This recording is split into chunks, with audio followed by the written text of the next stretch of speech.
वॉर्डची कामं सोडा, प्रत्यक्षात प्रभागामध्ये कामं केली, पण ऑल उपनगरामध्ये काय समस्या येऊ शकतात त्या सगळ्या तुम्ही तेव्हा आकलन केलं होतं. करून त्याचा अभ्यास करून पाणी, कचरा, मैदानं हे विकसित करण्याचं काम मोठ्या प्रमाणात केलं. त्यावेळेचे अधिकारी ते शहरासाठी काम करायचं, त्यावेळेस सरकारचा दबाव नसायचा. म्हणजे आमचे आयुक्त त्या काळचे ते कधी वर्षावरती जायचे नाहीत. आजही महानगरपालिकेचा इथे एकही पैसा वापरला जात नाही. आम्ही आमच्या सभाकडून, दहिसरकरांकडून ही सगळी आज तुम्हाला डेव्हलपमेंट दिसते. म्हणजे शिवसेनेचे आमचे पदाधिकारी जरी गेले आणि त्यांनी काम प्रस्तावित केलं तर सीएम ऑफिसमधून फोन येतो, हे काम करायचं नाही. म्हटलं साहेब हे वर्केबल नाहीये.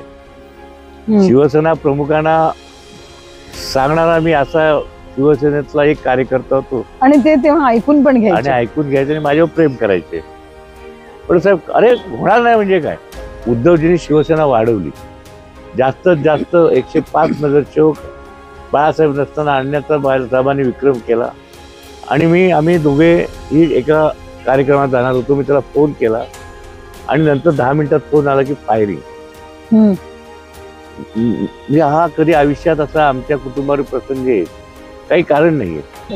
ते नेते गोपीनाथ मुंडे, प्रमोद महाजन, अटल बिहारी वाजपेयी, रामकृष्ण अडवाणी, राजसिंह, आता जरी राजनाथ सिंग जरी आता तिकडे असली तर ते उंच नेतृत्व आणि मोठ्या मनाचे लोक, बाळासाहेब उंचीचे होते. आदित्य ठाकरेला प्राधान्य दिल्यामुळे कुठेही घराणेशाही पॉलिटिक्स शिवसेनेला आमच्या वरिष्ठ कार्यकर्त्यांना आवडली नाही असं म्हणू शकता का?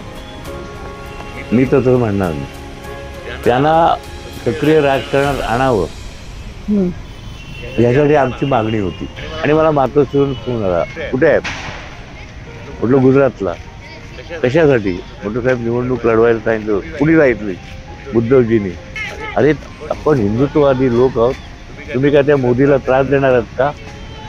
अच्छा, किती जागा लढवणार? म्हटलं 30 जागा. मला चालणार नाही.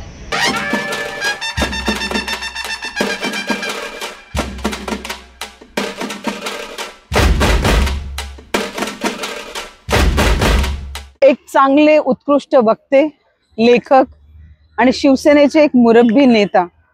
शिवसेनेचे पिढ्यानुपिढ्या त्यांनी बघितलेले आहेत आणि त्यांच्या कॉन्स्टिट्युन्सीमध्ये त्यांनी खूप काम केलेलं आहे. ते अजून कोणी नसून विनोद गोसाळकरजी आहेत. त्यांच्याशी आपण आज बोलणार आहोत की त्यांचं पुढच्या 5 वर्षासाठी संकल्प काय आहे आणि त्यांनी आतापर्यंत त्यांच्या कॉन्स्टिट्युन्सीसाठी काय कामं केलेली आहेत. तुमचं स्वागत आहे सर. मला हे विचारायचं की ह्या कॉन्स्टिट्युन्सीमध्ये आतापर्यंत मेजर कोणती मोठी कामं झालेली आहेत? खरं म्हणजे दहिसर ही जी कॉन्स्टिट्युन्सी आहे हा माझा परिवार आहे. मला या दहिसरने घडवलं, खूप काही दिलंय. मी स्वतः शिवसेना पक्षाचा शाखा प्रमुख म्हणून 82 पासून कामाला शिवसेनेत सुरुवात केली.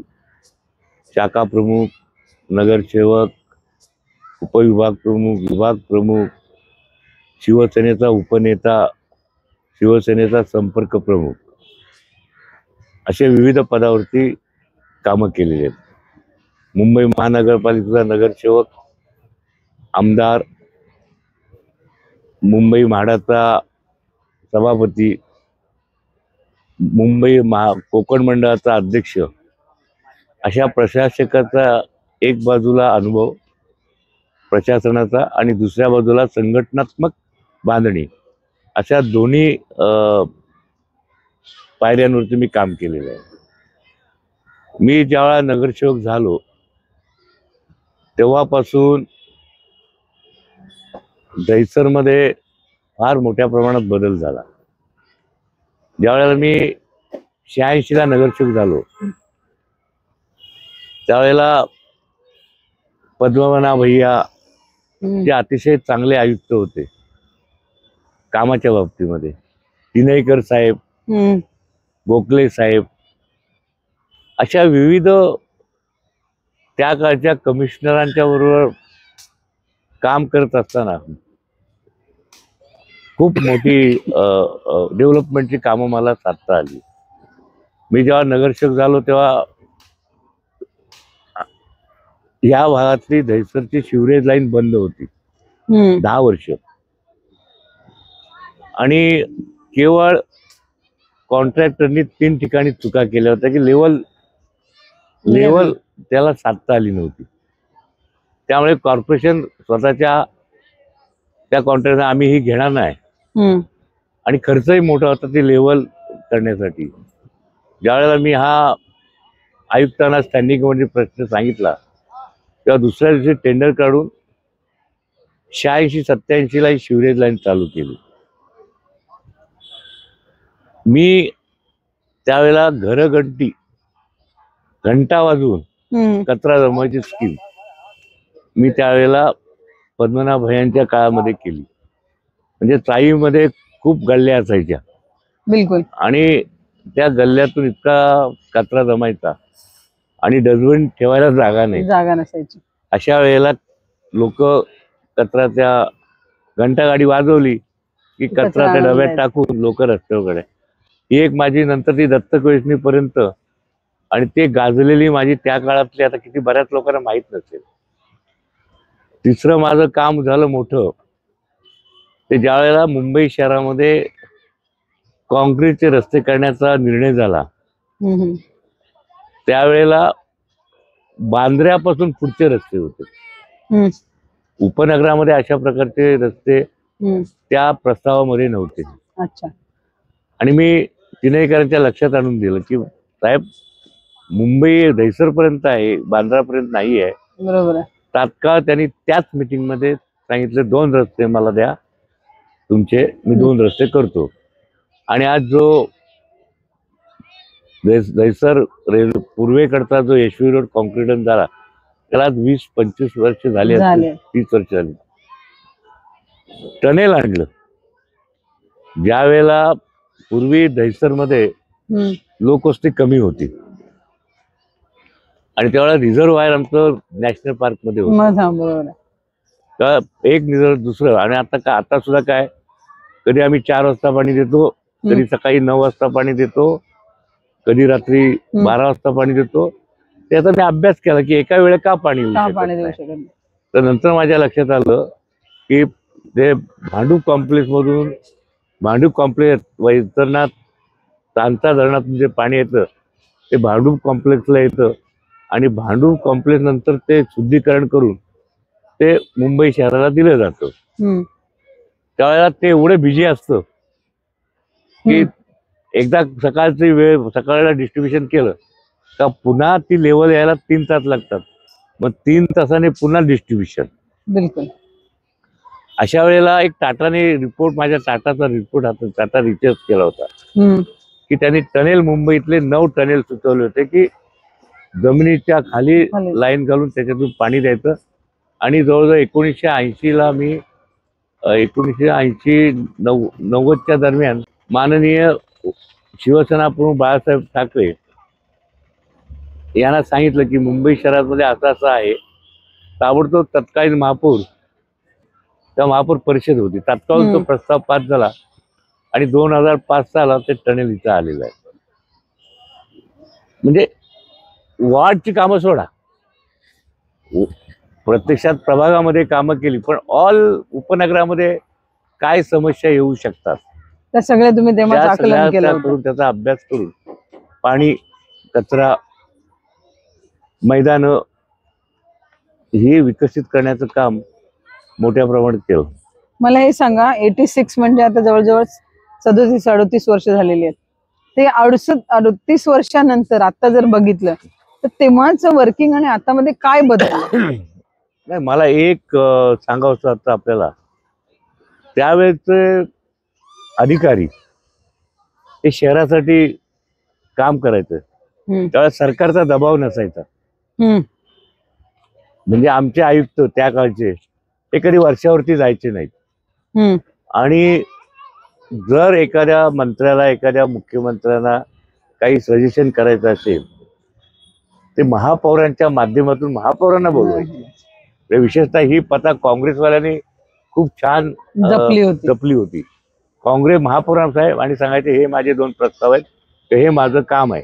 बिलकुल. आणि वेळ आहे तर ते शिवसेना प्रमुखांना फोन करायचे की बाबानो सर साहेब आम्हाला महापालिकेकडून ही गरज आहे. हस्तक्षेप अजिबात नव्हता. त्याच्यानंतरच्या काळात सुद्धा आम्ही खूप कामं केली. आता जो आमचा अभिषेक आज नाहीये त्याचं दुःख तर मला आहे, पण तो नगरसेवक झाल्यानंतर स्विमिंग पूल म्हणजे आज बोरिवलीत 2 स्विमिंग पूल आहेत. ते दोन्ही स्विमिंग पूल मी त्याचा पाठपुरावा करून केलेले आहेत. मी आमदार नसलो तरी काम करायचो.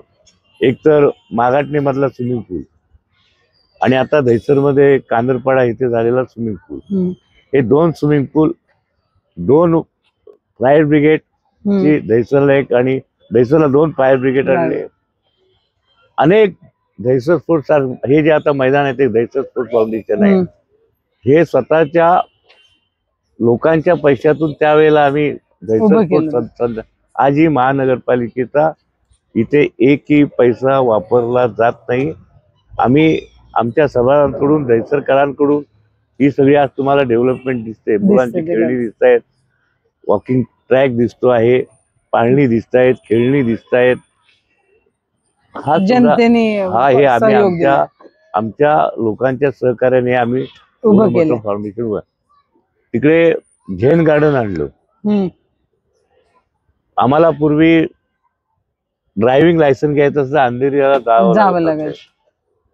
मी कांदरपाड्यामध्ये महापालिकेच्या एका जागेमध्ये तिथे ते कार्यालय इथे आणलं. आरटीओचं कार्यालय इथे आणलं. आता लोकांनी त्या सुविधा दिल्या. फिश पार्क आहे, डॉग पार्क आहे, रॉक गार्डन आहे, म्हणजे विविध पर्यटन स्थळ आहे तिथे.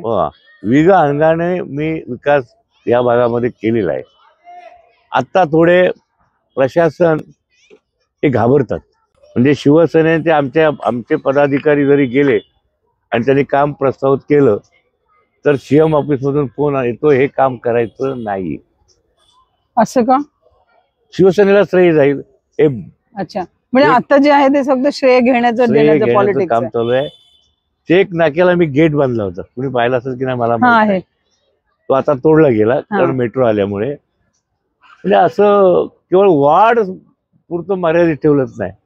तुम्हाला आणखी एक मस्त मला सांगायला मजा वाटेल की एकदा मला आदरणीय हिंदू हृदय सम्राट शिवसेना प्रमुख बाळासाहेब सकाळी फोन केला, तुम्ही कुठे आहात? सर मी घरी दहिसरमध्ये आहे. मग मारवे आणि गोराई मुंबईमध्ये आहे का? म्हटलं हो साहेब. त्यांना पाणी आहे का? म्हटलं नाही साहेब, ताबडतोब मातोश्रीवरती आहे. ज्यावेळेला मी मातोश्रीवरती गेलो त्यावेळेला एक कंपनीचे लोक बसले होते.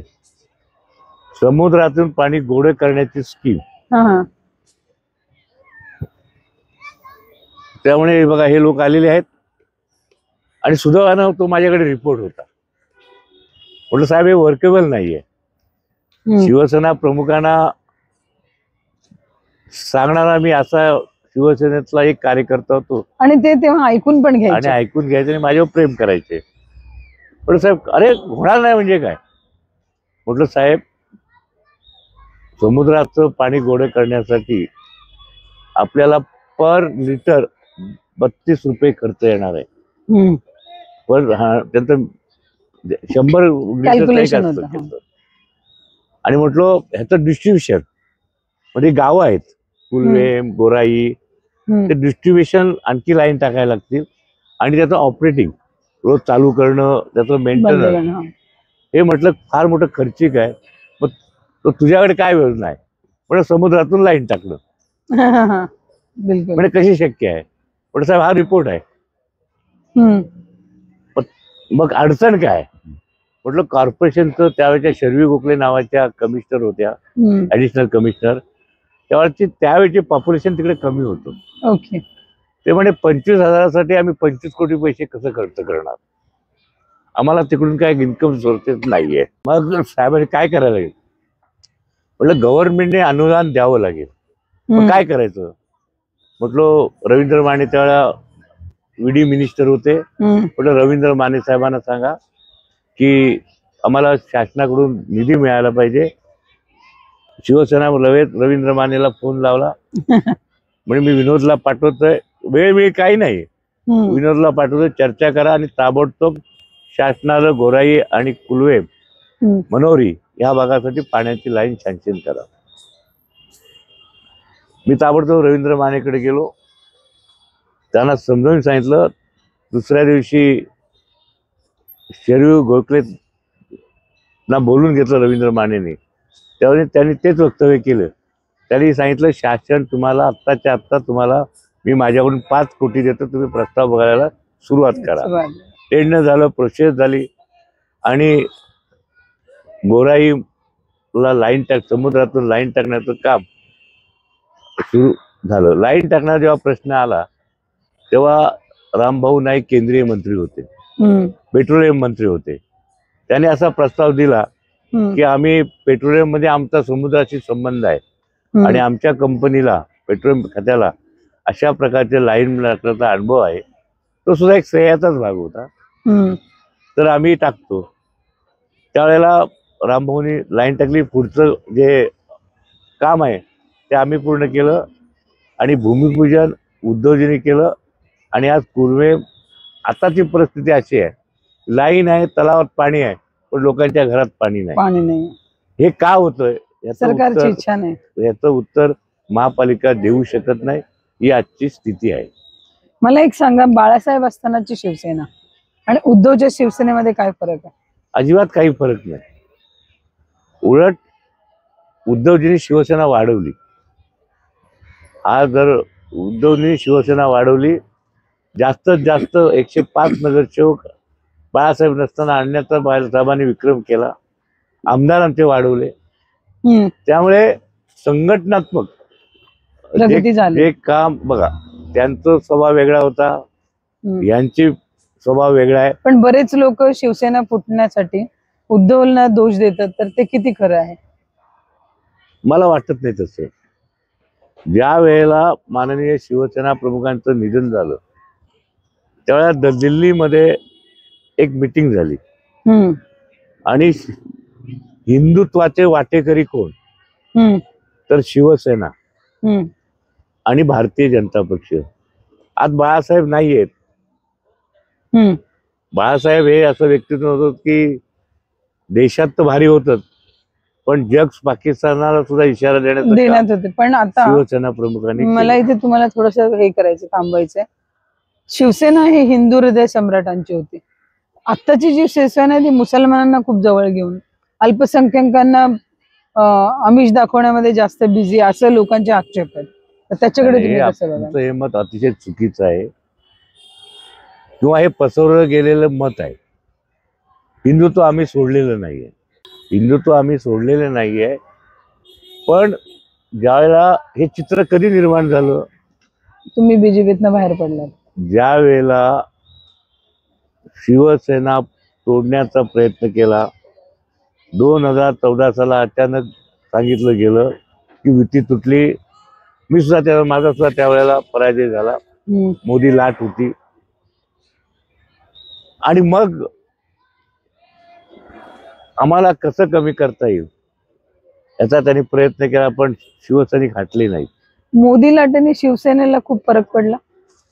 प्रश्न आहे शिवसेनेलाच नाही, सगळ्यांना, सगळ्या देशामध्ये, सगळ्या राज्यांमध्ये, छोट्या छोट्या राज्यामध्ये त्यांनी जी काही स्वप्न दाखवली आणि ज्या पद्धतीनं त्यांनी प्रचार केला किंवा जी आक्रमकता हिंदू केलं, त्यामुळे मोदीची लाट आली. तर मोदीने जी वचनं दिली ती आता ह्याच्यामध्ये त्यांना पुरी करता आली नाही. उलट ते आता जी लोकसभा झाली त्यामध्ये 405 नारा त्यांनी दिला होता, पण 225 सुद्धा म्हणजे त्यांचं सरकार स्वबळावर आज झालेलं नाही.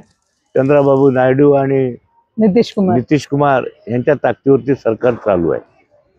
मला अजून एक विचारायचं होतं. आता तुमच्या मुलाबद्दल आपण बोललो, तर खूप स्पीडी इन्व्हेस्टिगेशन असं झालेलं नाही त्याच्यामध्ये. नाही, ह्याच्यामध्ये मुळातच असं होतं की हा जो म्हणजे 6 वाजता माझं त्याचं फोनवरती बोलणं झालं 5 होता तो मातोश्रीवरती होता. आणि आम्ही दोघे ही एका कार्यक्रमात जाणार होतो. मी त्याला फोन केला आणि नंतर 10 मिनिटात फोन आला की फायरिंग. म्हणजे हा कधी आयुष्यात असा आमच्या कुटुंबावर प्रसंग येईल, काही कारण नाहीये की आमचं कुठल्या प्रॉपर्टीची भांडण होतं किंवा आणखी वैयक्तिक आमचे काही कोणाची भांडणं भांडण होतं. असं नसताना फायरिंग झालं आणि ते एका गुंड प्रवृत्तीच्या किंवा अशा माणसाकडून झालं किंवा ज्या बदनाम माणूस त्या समाजामध्ये होता. आणि मग त्याचं इन्व्हेस्टिगेशन करण्यासाठी आम्ही काही पोलिसांना सांगितलं होतं की ह्या लोकांचं आम्हाला संशय आहे किंवा ज्या मॉरिसनी स्वतःवरती गोळ्या झाडल्या. एखाद्या मी हे पहिलं प्रसंग असा आहे की एक कोणतरी फायरिंग करतो, माणूस मरतो आणि तुझ्या डोक्यात असं होत नाही. अशा झालेली प्रकरण आहेत, पण ते तिथल्या तिथे नाहीत. ते पण कौटुंबिक वादातून. बिलकुल कौटुंबिक वाद असेल जेव्हा, तर असं असताना मग त्याने काय घातलं म्हणून आम्ही संशय व्यक्त केला. पोलिसांना मी दुसऱ्या दिवशी बोलवलं. आम्ही सगळे फुटेज काढले. त्या फुटेजमध्ये 4-5 माणसं अशी वावरताना दिसलेली होती. तर ह्या मॉरिसने आदल्या दिवशी कार्यक्रम आहे म्हणून अभिषेकच्या ऑफिसमध्ये साड्या नेऊन दाखवल्या. आणि अशा वेळेला त्यांनी ऑफिसमध्ये बोलून लाईव्ह फायरिंग केलं. हा केवढा मोठा म्हणजे लॉ अँड ऑर्डरचा विषय होता. परत अशा प्रकारचं कधी प्रकरण झालं नव्हतं. शांत डोक्याने केलेले प्रकरण होतं. पण मी काय म्हणते, शिवसैनिक एका काळात त्यांचा एवढा दबदबा होता की कोणी त्यांच्याकडे डोळे उघडून बघायचं नाही. आणि हल्ली हे असं जर एका शिवसैनिकाबरोबर झालंय, असं एका शिवसैनिकांबरोबर आहे, अशा अनेक लोकांबरोबर झालेले. भिवंडीमध्ये गायकवाड असू द्या, पुण्यामध्ये जे काही आहे फायरिंग झालेले आहेत. म्हणजे गुंडांचा किंवा आज ज्या पद्धतीने गुंडांना पोचलं जात आहे केवळ सत्तेसाठी, ह्याच्यामुळे हे प्रकरण वाढलेली आहे की सत्ता अनधिकृत मार्गाने अनैसर्गिक मिळवलेली आहे आणि ती टिकवण्यासाठी हुक अँड कुक ईडीची प्रकरणं असतील, केजरीवाल सारख्या माणसाला संपवण्याचा किंवा जेलमध्ये टाकण्याचा प्रयत्न असेल, हे सगळं केवळ सत्ता टिकवून ठेवण्यासाठी चाललेलं आहे. तुम्हाला कधी भीती वाटली ईडी वगैरेची? कारण नाही, काहीच नाही ना, काहीच नाहीये. आता मला सांगा की बऱ्याच वर्षापासून जेव्हापासून मी जर्नलिझमला आले, आज 20 वर्ष होतात, तर मी एकच चर्चा नेहमी ऐकायची की शिवसेनेचं पुढे भवितव्य काय. पण शिवसेनेचं भवितव्य तेच होतं आणि आतापर्यंत ती चर्चा चालू आहे. पण आता शिवसेनेचे जेव्हा 2 विभाग झाले, 2 पाळण्या झाल्यात, तर आता सर्व्हायव्हल हा एक मोठा प्रश्न आहे का? मला नाही वाटत. नाही. काय झालंय, नेते गेले, कार्यकर्ते तसेच राहिले. आमदार गेले, खासदार गेले, त्यांच्याबरोबर कार्यकर्ते गेले नाही. त्यांच्यावर गेले ते कॉन्ट्रॅक्टर गेले. आमच्यामध्ये सुद्धा आम्ही काम करत असताना काही कार्यकर्ते हे कॉन्ट्रॅक्टर लागतो, मराठी माणसं आहेत, त्यांना आपण प्राधान्य दिलं पाहिजे वगैरे वगैरे, ठीक आहे. परंतु ह्या काळामध्ये भरमसाठ कामं 50 कोटी रुपये देऊन जर आमदार जातात आणि नाही म्हटलं तरी पैसा हा सगळ्यांना हवा असतो, सगळ्यांनाच हवा असतो. तुम्हाला कधी ह्याचं आमिष नाही आलं? आम्हाला आलं होतं ना. आलं होतं, तुम्ही गेला नाही? शक्यच नव्हतं ते. आता जी लॉयल्टी आहे पार्टी किंवा विचारधारेसाठी, ती फारच बिकाऊ झालेली आहे. तर त्याच्याबद्दल तुमचं काय म्हणणं आहे? म्हणजे कोणता नेता कुठे उडी मारेल? प्रश्न खूप चांगला आहे. आता प्रश्न आहे प्रत्येकाच्या. आता आम्ही एवढे वर्ष 45 वर्षानंतर एखाद्या सामाजिक जीवनात काम करत असताना पैसाचा जर सर्वस्व झाला असेल तर आमच्यासारख्या कार्यकर्त्यांना काय करायचं? पूर्वी लोक वर्गणी करून आम्ही निवडून आलो होतो. तुम्हाला आणखी एक उदाहरण देऊ इच्छितो मी. ज्यावेळेला 84ला जेव्हा मी महिंद्रामध्ये काम करायचो, शिवसेनेचा शाखा प्रमुख होतो, पहिल्या इंटरव्ह्यू मध्ये मला सांगितलं की इथे तुम्हाला मत विधानसभेला फक्त 300 आहेत, तुम्ही कशालाही जागा लढता. आणि माझा तेव्हा शिवसेना बोलला यादी लागायची उमेदवारांची, हम्म. त्या यादीत माझं नाव आलं नाही. अचानक माननीय शिवसेना बघून निर्णय घेतला की मुंबईत आणखी जागा लढायच्या, कोण लढू शकतो, तर माझं नाव आलं. मला ताबडतोब बोलवलं, एबी फॉर्म दिला. हम्म. पहिला मी 100 मतांनी फक्त हारलो. आणि माझं माझं माझ्या समोर जे निवडून आले होते मोहनलाल पारेख, हम्म. त्यांचं 3 महिन्यांनी निधन झालं. दुर्दैवी घटना आहे, पण मला संधी मिळाली. हम्म. आणि त्या काळात सुद्धा मी भारतीय जनता पक्षाच्या विरोधात लढलो. हम्म. रामभाऊ आमदार होते, हम्म. युती आमची नव्हती. हम्म. आणि तिथे गुजराती वस्ती असल्यामुळे मुंबई शहरातले सगळे गुजराती मारवाडी लीडर, हम्म. म्हणजे त्यावेळेच्या राज पुरोहित, तुमचे प्रकाश मेहता, जयंतीबेन, ही सगळी मंडळी इथं येऊन माझ्या विरोधात प्रचार करत होती. हम्म. पण लोकांनी मला निवडून दिलं. ह्याही कम्युनिटीतल्या लोकांनी मला मतं दिली, अप्रचार केला गुजराती विरुद्ध. तो जो गोडवा होता बीजेपी आणि शिवसेनेच्या संबंधातला, तो गोडवा आता हल्ली हरपल्यासारखं नाही वाटत तुम्हाला? ते नेते गोपीनाथ मुंडे, प्रमोद महाजन, अटल बिहारी वाजपेयी, रामकृष्ण अडवाणी, राज सिंह, आता जरी राजनाथ सिंग जरी आता तिकडे असली तर ते उंच नेतृत्व आणि मोठ्या मनाचे लोक होते. बाळासाहेब उंचीचे होते. बाळासाहेबांचा शब्द अंतिम असायचा, आम्ही अनेक वेळा बघितले. तर तो काळ वेगळा होता. तुम्हाला आणखी एक माझा अनुभव सांगतो. 2005-07 काहीतरी गुजरातच्या निवडणुका जाहीर झाल्या.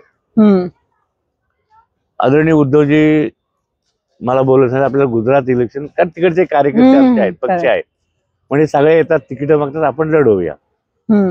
तू पूर्ण जिल्ह्याचा दौरा करून ये. मी गुजरातचे सगळे जिल्ह्यात जाऊन आलो, आमच्या कार्यकर्त्यांना भेटलो, साधारण त्यांचा सर्वे केला आणि मुंबईत आलो. साहेबांना सांगितलं, उद्धवजींना, की 30 जागा आपण लढू शकतो, त्यातल्या त्यात त्या बऱ्या आहेत. मग साहेबांनी सांगितलं येस. मग मला एबी फॉर्म दिले 30 आणि म्हणजे जा आणि तू सगळ्या उमेदवार घोषित कर जाऊन तिकडे. मी आनंद पर्यंत गेलो. ती डेअरी आहे, अमूल डेअरी, त्या रस्त्याने जात होतो आणि मला मातोश्रीवरून फोन आला, मोठ्या साहेबांना तुमच्याजवळ बोलायचं आहे. कुठे आहेत? म्हटलं गुजरातला. कशासाठी? म्हटलं साहेब निवडणूक लढवायला सांगितलं. कुणी सांगितली? उद्धवजींनी. अरे आपण हिंदुत्ववादी लोक आहोत, तुम्ही काय त्या मोदीला त्रास देणार आहात का? अच्छा. तू किती जागा लढवणार? म्हटलं 30 जागा मला चालणार नाही. आता तुम्ही गेलातच आहात तर 5 जागा लढवा. अच्छा. मी उद्धवजींना तशा पद्धतीनं मेसेज दिला की साहेब असे बोलतायत. तर बोलले ठीक आहे, आपलं साहेबांचा आदेश आणखी, पण तुला आणखी थोड्या इकडे तू 10 पर्यंत खेचून नाही. त्यावेळेला मी 11-12 तिथे उमेदवारी अर्ज भरले. म्हणजे हिंदुत्व काय आहे ते बाळासाहेबांना, हा माझा अनुभव आहे. हे जे काही आज नाटक चाललेलं आहे, बोलतायत, ते चुकीचं आहे. नाही, आता ह्या लोकांनी तर बाळासाहेब चिन्ह सगळं चोरी केलेलं आहे, तर त्याचा शिवसेनेला काही फरक पडलाय का? मला नाही वाटत. जर शिवसेनेला फरक पडला असता तर आमचे मुंबईतले सगळे खासदार निवडून आले नसते. बरोबर आहे. ही अमोल कीर्तीकरांची 1 जागा जी गेली ती सुद्धा त्यांच्या आधी हे मॅनेज आहे. एक उमेदवार घोषित होतोय, पुन्हा ते वोटिंग होते, पुन्हा त्याचं रिकाउंटिंग मागतात आणि 48 मताचा फरक दाखवतात. हे काही करू शकतात. आपल्याला कल्पना असेल, नागपूर कुठल्या तरी नगरपालिकेमध्ये त्यांनी कोर्टाने त्यांना नगरपालिकेची मेयरची निवडणूक म्हणजे मतं पडली असताना त्या पीठासीन अधिकारी विरोधी काँग्रेस भाजपचा उमेदवार जाहीर केला. हे असं गलिच्छ राजकारण करून भारतीय जनता पक्षाने सत्ता मिळवली. एवढे जे राजकारणाचे स्तर पडलेलं आहे ते कधी सुधरेल असं तुम्हाला वाटतंय? सत्ता बदलणं. आज जे 21-20 पक्ष जे महाविकास आघाडीच्या हे ते, आणि ते आज काय एकत्र आले? राहुल गांधी, सोनिया गांधी, आमची ममता दिदी, केजरीवाल असे जे सगळे लोक आले, ते काश्मीरचे सत्ता आपले पलटण्यासाठी काश्मीरचे अब्दुल तुमचे अशी मंडळी जेव्हा येऊन एकत्र करतात ते कशासाठी करतात की सत्ता आपल्या देशामध्ये ही जी काही घटनेविरोधी का कोर्टात बघा ना, डेमोक्रेसी जिवंत कोर्टातच राहावी. बघा ना, त्यांच्या बाजूने पटापट निर्णय लागतायत, तुमचं अजून स्थगित आहे. आमच्या बाजून स्थगित आहे. त्याच्यामुळे ही ईडी, इन्कम टॅक्स जे काही यंत्रणा आहे या यंत्रणा ताब्यात घेऊन या यंत्रणेमध्ये कधी सीएम किंवा आणखी कोण त्या काळचे लोक यंत्रणेवर दबाव आणत नव्हते. आता जो यंत्रणेवरती दबाव आणण्याचं जे काम सुरू त्यांची आहे स्वतंत्रता पण तो संपली. लोकशाहीच्या विरोधात आहे, घटनेच्या विरोधात आहेत. त्यामुळे येणाऱ्या काळामध्ये आमचे प्रयत्न चाललेले आहेत. आमच्या प्रयत्नाला 405 वरून 225 वरती आणले.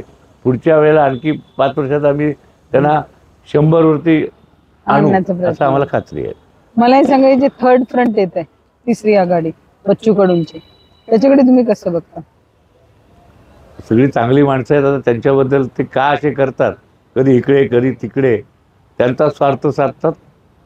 पुन्हा ते विरोधात बोलायला सुरुवात करतात. पुन्हा काय प्रसंग आला की त्यांना गरज आहे एकमताची तिथे. बरोबर आहे. हाच, बाकी काय नाही.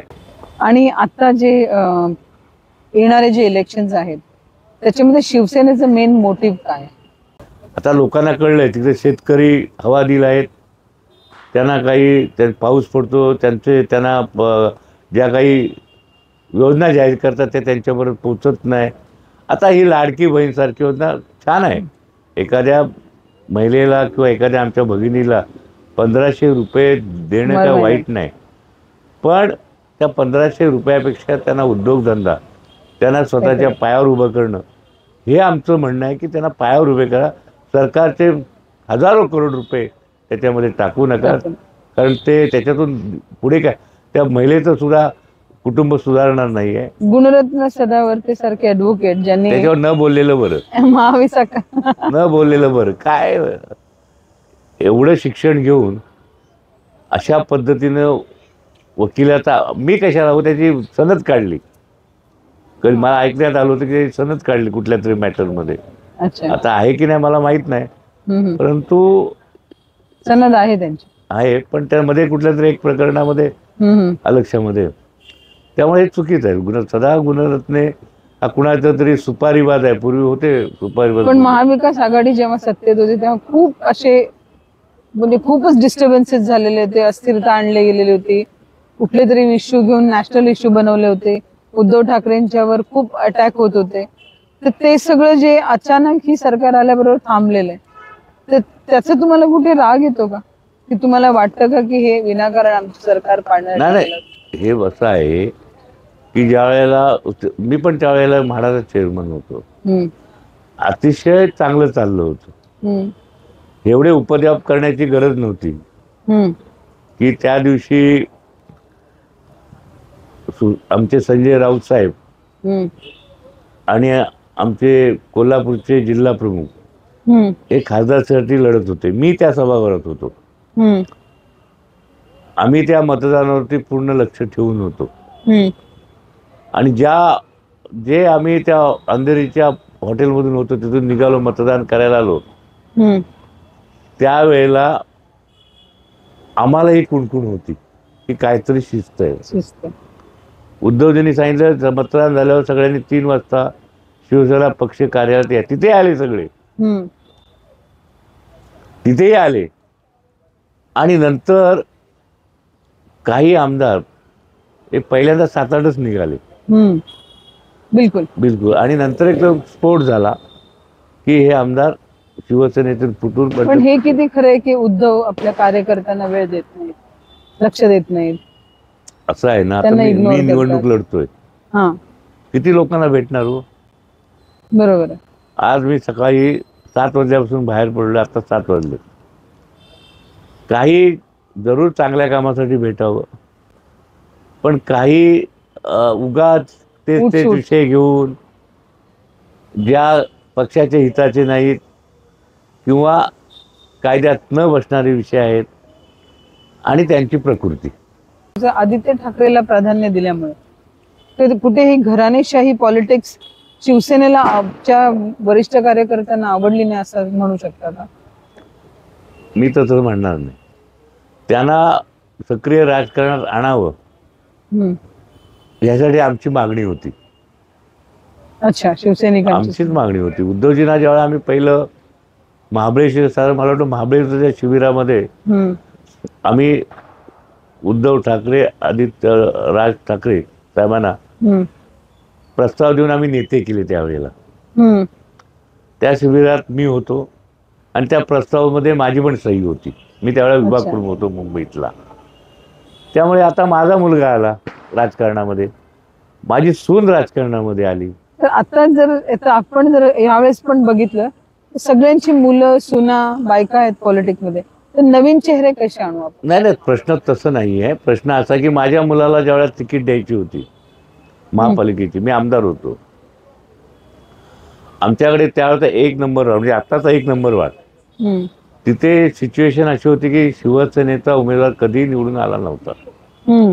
कॅथलिक, गणपत पाटील नगरसारखी बहुभाषिक झोपडपट्टी, हम्म. आणि तिथं मी माझ्या वैयक्तिक आमदार म्हणून किंवा माझ्या वैयक्तिक तिथल्या संबंधामुळे हम्म. मी ठरवलं की अभिषेकला, त्यांनी व्यक्त केली इच्छा, तोही काम करायचा माझ्यावर, की डॅडी माझी लढायची तयारी आहे. हम्म. चांगला इंजिनियर होता, एज्युकेटेड होता, आणि अल्पावधीमध्ये त्यांनी चांगलं नाव चांगलं नाव. त्या दहशत पट्ट्यामध्ये कमवलं होतं. कदाचित तो जर आज असता तर कदाचित तो MLA चा सुद्धा दावेदार होऊ शकला. झालं. अर्थात बरोबर. माझी सूनबाई पण आहे, ती पण होऊ शकते, हा विषय वेगळा आहे. पण त्यावेळेला मला उद्धवजींनी सांगितलं, हा निर्णय मी घेऊ शकत नाही, हम्म. तुम्हाला बाळासाहेबांकडे जावं लागेल. मला बाळासाहेबांनी बोलवलं आणि आम्ही बसलो होतो. आणखी एक दोघांचा प्रॉब्लेम आहे, विनोद तू तुझ्या मुलाला उमेदवारी मागतोस? म्हटलं होय सर. तुझं नाव बदनाम होणार नाही का? म्हटलं तू विभाग प्रमुखच आहे आणि तुला मी अधिकार दिले, तर लोक, मला हरकत नाही, तुझा मुलगा आणि माझा मुलगा वेगळा नाही, पण माझा विनोद घोसाळकर हा एका मुलाच्या मागणीसाठी लोक तुझ्याकडे बघताना, शिवसैनिक, त्यांचा दृष्टिकोन काय होईल? हम्म. मला तुझ्या मुलाबद्दल आदर आहे, माझा मुलगा तर तुझा मुलगा. म्हटलं साहेब स्थिती आहे, माझा मुलगा निवडून येईल. आणि मग काही बोलले नाही, देतो किंवा नाही देतो काय नाही, फक्त एक कुटुंब म्हणून ते बोलले माझ्याजवळ की तुझा मुलगा आणि माझा मुलगा काही वेगळे आहेत काय रे विनोद? हम्म. 11 वाजता रात्री मला फोन आला उद्धवजींचा, विनोद मला मोठ्या साहेबांनी वरती बोलवलं होतं आणि तुझ्या मुलाला ग्रीन सिग्नल दिलं. हा एक प्रसंग आहे. आजचा प्रसंग मी तुम्हाला सांगतो हम्म. की आज मला इथली उमेदवारी जाहीर, मला AB फॉर्म मिळाला. हम्म. आमच्या सुनबाईंचं पण एक लोकमत होतं, तिला तिथे सुद्धा काही नावाची चर्चा म्हणजे आमच्या घरात नव्हती. हम्म. म्हणजे ते कम्पेअर टू ज्यावेळेला बरोबर तुम्ही आहे. विचारता आम्हाला कोण उमेदवार पाहिजे, तर 2 नावं येतात, किंवा प्रेसवाले विचारतात हे नाव का हे नाव, हम्म. आणि ह्याच्यातून ह्या चर्चा फार मोठ्या, आणि तुला सहानुभूती पण मिळाली अभिषेकची. ती स्वतः नगरसेविका आहे, हम्म. हुशार आहे आणि माझ्या मुलीसारखी आहे. आता घरामध्ये तुम्ही जो प्रश्न विचारलात की घराघरामध्ये या लढती होत आहेत, हम्म. माझा नेता बघा कसा आहे. आम्ही दोघांनाही बोलवलं आणि त्याच्यात मी घोसाळकर कुटुंबियांना तिकीट देत आहे हम्म. आणि माझ्या हातात AB फॉर्म ठेवला, तुम्ही घरी जा आणि कुटुंबाने ठरवा, दोघेही तुम्ही निवडून येणार आहात, हम्म. कुटुंबाने ठरवा की कुणी लढायचं. आम्ही मला अगोदर 3 महिन्यापूर्वी आम्ही दोघंही, तीही माझा प्रचार करत इकडे फिरत होती, आणि तुम्ही तिचा प्रचार करत होती आणि आम्हाला काय अडचण नव्हती. तुमच्या वोटर्ससाठी काय मेसेज आहे? वोटरसाठी आज 10 वर्षामध्ये मी नाही आहे ह्याच्यामध्ये. 10 वर्ष मी कुठल्याही पदावरती नाही पक्ष सोडला तर, आणि आज 10 वर्षानंतर माझी कामं दिसत आहेत. या दहिसर कॉन्स्टिट्युन्सीमध्ये आमदारांनी किंवा खासदारांनी कुठलं काम केलं, आता ते मेट्रो दाखवतात, ही मेट्रो त्यांनी जन्म दिलेला नाही. हे प्रस्ताव काँग्रेसच्या काळातले आहेत, उद्घाटनं तुमच्या काळातली झाली. मेट्रो सांगणार, आयुष्यमान योजना सांगणार, दिल्लीच्या हे सांगणार. तुमचं काम सांगा ना. मी 2 स्विमिंग पूल केलं, मी 2 गार्डन बनवले, मी 2 एवढे मँग्रोव्ह वाचवले. तुम्ही हे समजून 2 शाळा आणला. ते भगवती हॉस्पिटलला 10 वर्ष असंच पडले. ज्या भगवती रुग्णालयामध्ये रोज 3,500 OPDला पेशंट असायचे, डहाणू टू गोरेगाव. त्यावेळेला उद्धवजींनी ठरवलं की 3 जे आहे ते अपग्रेड करायचे, भगवती, शताब्दी आणि कुपर. आणि नायर आणि केमच्या धर्तीवरती लोकांना इथं येता ट्रॅफिकमध्ये इथं येऊ नये, त्यांना तिकडच्या तिकडे सुविधा द्याव्या. हॉस्पिटल तयार झाली, पण सुविधा काय नाही, कुणाचं लक्ष आहे, कुणी करायचं आहे. आता जे भगवतीचं काम चालू आहे त्याच्यामध्ये फक्त नर्सिंग क्वार्टर्स झालेले आहेत. हॉस्पिटलचं काम अजून पूर्ण झालं नाही. नर्सिंग क्वार्टर्स पहिल्या घेण्याचं कारण असं होतं की जर हॉस्पिटल्स पाडलं, स्टाफ पाहिजे, जर स्टाफ क्वार्टर काढल्या तर हे राहणार कुठे. 24 तास नर्सेस लागतात, डॉक्टर लागतात. आणि मग पहिल्यांदा नर्सिंग केलं, पण अतिशय स्लोमध्ये काम. आता निवडणुका आल्यानंतर आमचे पियुष गोयल धावत आहेत तिथे, आमच्या आमदार धावत आहेत, करा कसं तरी करा, उद्घाटन करा. त्यावेळेला त्या स्टाफने सुद्धा विरोध केला, डॉक्टरांनी विरोध केला, आर्किटेक्टने विरोध केला. असं घाईमध्ये उद्घाटन म्हणजे श्रेयाचं सगळं श्रेयाचं पॉलिटिक्स चालू, कामाचं पॉलिटिक्स कमी आहे. हे होते घोसाळकरजी, मनापासून बोललेत. आणि त्यांचं असं म्हणणं आहे की त्यांना श्रेय नकोय, त्यांना काम करायची संधी हवी आहे. आणि त्यांनी बरीच कामं इथे केलेली आहेत. मतदारांना मी एकच सुचवू शकते की तुमच्यासाठी जे उभे आहेत त्या उमेदवारांनी काय काम केलेत आणि पुढे काय करणार आहेत याचा आराखडा घेणं हे आमचं काम आहे. पण तुम्हाला जो नेता काम करतो असं वाटत असेल त्याला नक्की मत द्या. आणि मतदानासाठी बाहेर नक्की या. वोट करणं हे तुमचा अधिकार आहे आणि वोट तुम्हाला करायलाच पाहिजे. मी वैदेही, नमस्कार. तुम्हाला हा एपिसोड आवडला असेल तर लाईक, शेअर, सबस्क्राईब करायला विसरू नका. Thank you sir.